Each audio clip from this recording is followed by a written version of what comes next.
Tom Jeffords comes across a wounded 14-year-old Apache boy dying from buckshot wounds in his back.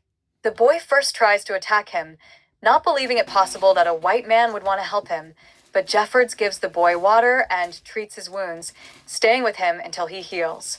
The Apache boy is surprised at his goodwill as he is a white man and supposed to be his enemy. The boy's tribesmen appear and are initially hostile, but decide to let Jeffords go free after the boy convinces them that he is a good, white man who helped him rather than kill him. However, when a group of gold prospectors approaches, the Apache gag Jeffords and tie him to a tree. Helpless, he watches as they attack the prospectors and torture the survivors. The warriors then let him go, but warn him not to enter Apache territory again. When Jeffords returns to Tucson, he encounters a prospector who escaped the ambush. He corrects a man's exaggerated account of the attack, but Ben Slade is incredulous and does not see why Jeffords did not kill the Apache boy. They have a contentious confrontation, and Jeffords defends his choice to do the right thing, no matter who it was for.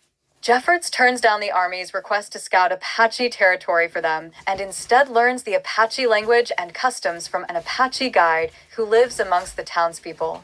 He plans to go to the Apache leader Cochise.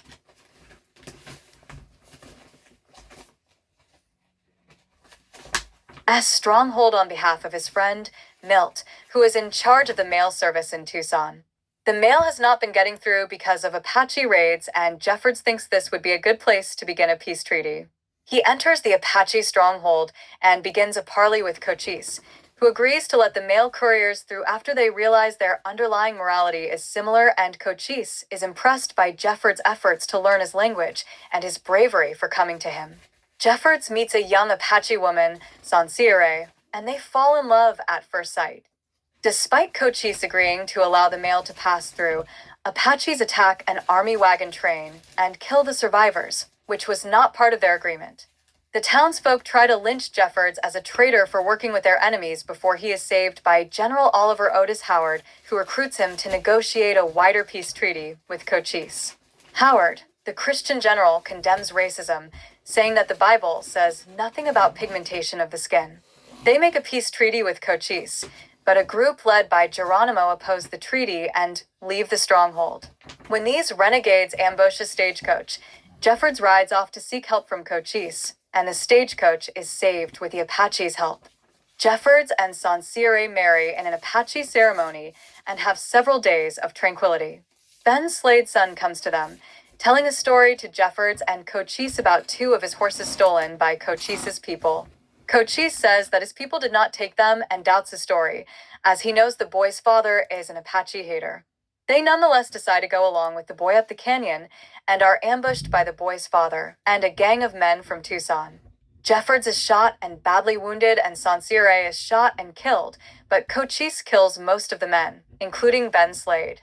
Cochise forbids Jeffords to retaliate, saying that the ambush was not done by the American military and that Geronimo broke the peace no less than Slade and his men, and that peace must be maintained. General Howard arrives with some of the townsfolk and informs Jeffords and Cochise that the men who survived the ambush and fled have been captured and will be executed for their crime.